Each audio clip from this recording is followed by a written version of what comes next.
Examen oral, présentation devant des collègues, entretien d'embauche, c'est le cauchemar. Vous avez les mains moites, la boule au ventre, la respiration courte, des idées embrouillées. Bref, vous avez le trac. Comment vous débarrasser de ce poison? Voici mes 5 conseils simples et efficaces pour vous débarrasser du trac. Et c'est now! Bonjour à toutes et à tous, je suis Gérard Tienne, comédien improvisateur, orateur et formateur en communication. Ma mission, rendre vos prises de parole simples et efficaces. Comme tout le monde, j'ai et j'aurai le trac lors de mes prises de parole en public. Avec le temps et l'expérience, j'ai appris à apprivoiser le trac, ce sentiment d'anxiété irraisonnée que l'on a lorsqu'on prend la parole face à un public. Conseil numéro 1, la respiration 4, 7, 8. Je me rappelle encore de ce concours de discours auquel je participais. J'avais bossé, j'avais répété encore et encore et encore. Mais quand ça a été à moi de passer, ça a été l'horreur, une boule de stress qui montait d'un coup. Le genre de choses qui vous asphyxie, qui vous coupe le souffle. C'était localisé là, la boule au ventre comme on dit. Je m'en rappellerai toute ma vie. Pourtant j'ai l'habitude de jouer, j'ai joué pendant 20 ans sur des scènes de théâtre d'improvisation en Europe, au Québec. Malgré tout, le sentiment de trac est venu me prendre ici. C'était le perfectionnisme qui m'a rattrapé. L'envie de bien faire. Alors pour reprendre le contrôle, j'ai fait la respiration 4, 7, 8, quelque chose d'extrêmement simple.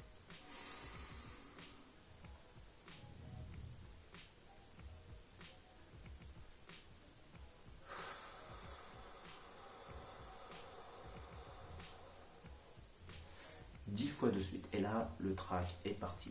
C'est une technique extrêmement puissante, extrêmement simple, qui vous permet d'activer le système parasympathique qui calme l'organisme.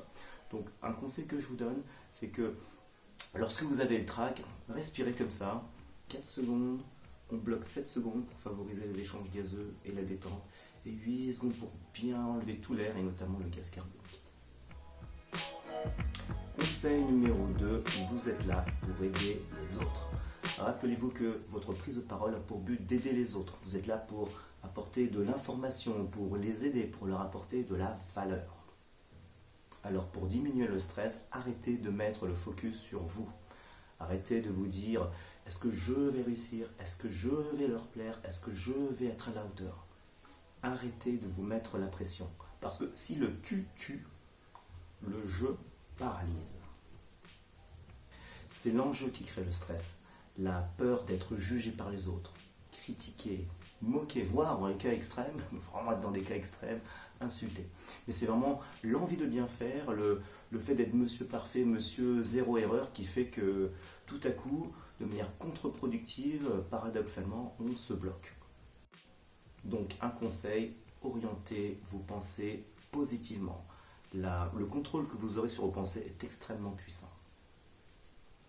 Avant de monter sur une scène ou pour prendre la parole devant un public, quel qu'il soit, peut-être pour une formation ou pour un concours de discours, je conditionne mon mental, mon conscient, mon subconscient avec des affirmations positives. Ça va être cool, ça va être sympa, on va se marrer, on va avoir un échange. Et de toute manière, j'ai bossé le truc à fond, donc je ne peux pas faire mieux. Donc le fait de se booster positivement le cerveau permet au subconscient de ne pas s'appuyer sur le gros bouton rouge du stress. Je me focalise sur les autres, je me focalise sur mon public, sur mon auditoire, et pas sur moi. Et je me dis comment je peux les servir. Je suis là pour les faire progresser, pour les aider, pour les empêcher de ne plus souffrir, quelque part, face à une prise de parole, par exemple, parce que je parle beaucoup en prise de parole, mais en tout cas, être conscient que quand vous allez prendre la parole, c'est pour aider les autres, servir les autres. Donc arrêtez de mettre le focus sur vous. Est-ce que ça vous le mettez de côté. Pensez à apporter de la valeur à votre auditoire. Vous allez voir, ça change tout. Focalisez sur les autres et non pas sur vous-même. Et vous verrez, vous n'aurez plus cette fameuse boule au ventre qui nous paralyse. Conseil numéro 3, répétez. 97% de la réussite d'une prise de parole est due à la préparation en amont. Ensuite, ce n'est plus que 3% de live, d'improvisation. Un acteur sait qu'il maîtrise son texte quand il ne sollicite plus la mémoire. Pour vous, le fait d'avoir bien préparé votre prise de parole va permettre de laisser beaucoup plus de place à l'assurance et beaucoup moins de place au trac. Ça va vous faire du bien, ça va vous rassurer et en plus votre public le ressentira. Petite astuce, apprenez votre introduction et votre conclusion par cœur. Après le reste, vous le mettrez en style télégraphique avec des mots-clés et ça vous permettra de prendre la parole de manière beaucoup plus libre, de manière beaucoup plus naturelle. Mais le fait d'avoir une introduction et une conclusion travaillée vous permettra de gagner en assurance, en soulagement quelque part, et rendra votre prise de parole beaucoup plus impactante. Conseil numéro 4, autorisez-vous le droit à l'erreur. Un de mes profs de théâtre, Keith Farquhar, me répétait tout le temps « Gérard, autorise-toi ». Ça voulait dire qu'il voulait que je sois moins dans ma tête et plus dans le naturel.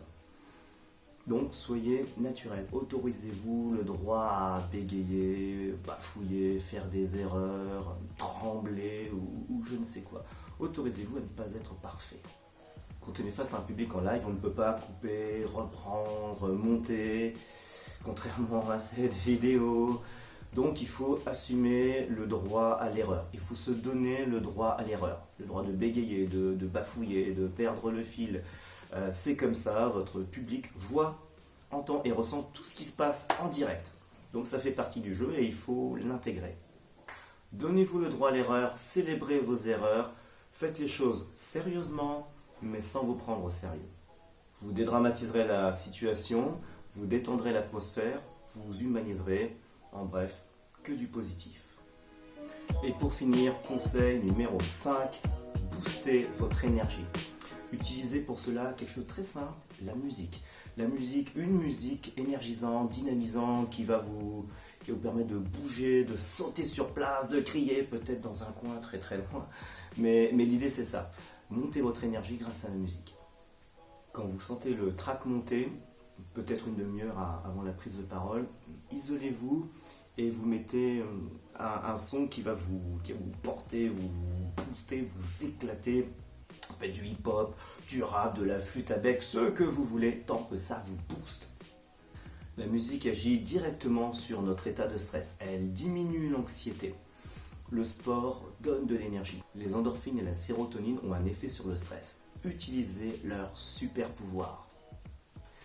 En résumé, avoir le trac, c'est normal. Il sera toujours aux aguets pour vous sauter dessus dès que vous aurez à prendre la parole devant un public et que cette prise de parole est importante pour vous.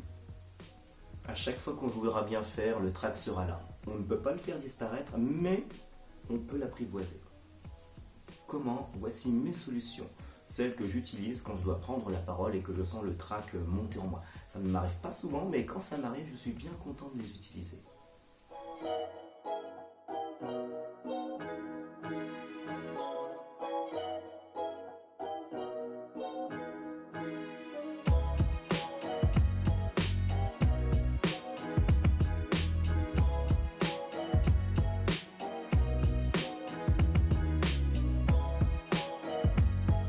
C'était mes 5 conseils simples et efficaces. S'ils marchent pour moi, ils fonctionneront pour vous. Si vous souhaitez d'autres trucs et astuces pour la prise de parole simple et efficace, abonnez-vous à ma chaîne et mettez-moi un énorme like pour m'encourager. Et commentez, posez-moi des questions, donnez-nous aussi à notre communauté vos trucs et astuces pour combattre le trac et suggérez-moi aussi des thématiques pour de nouvelles vidéos. Avant de nous quitter, rappelez-vous, faites les choses sérieusement, mais sans vous prendre au sérieux. À très vite les amis.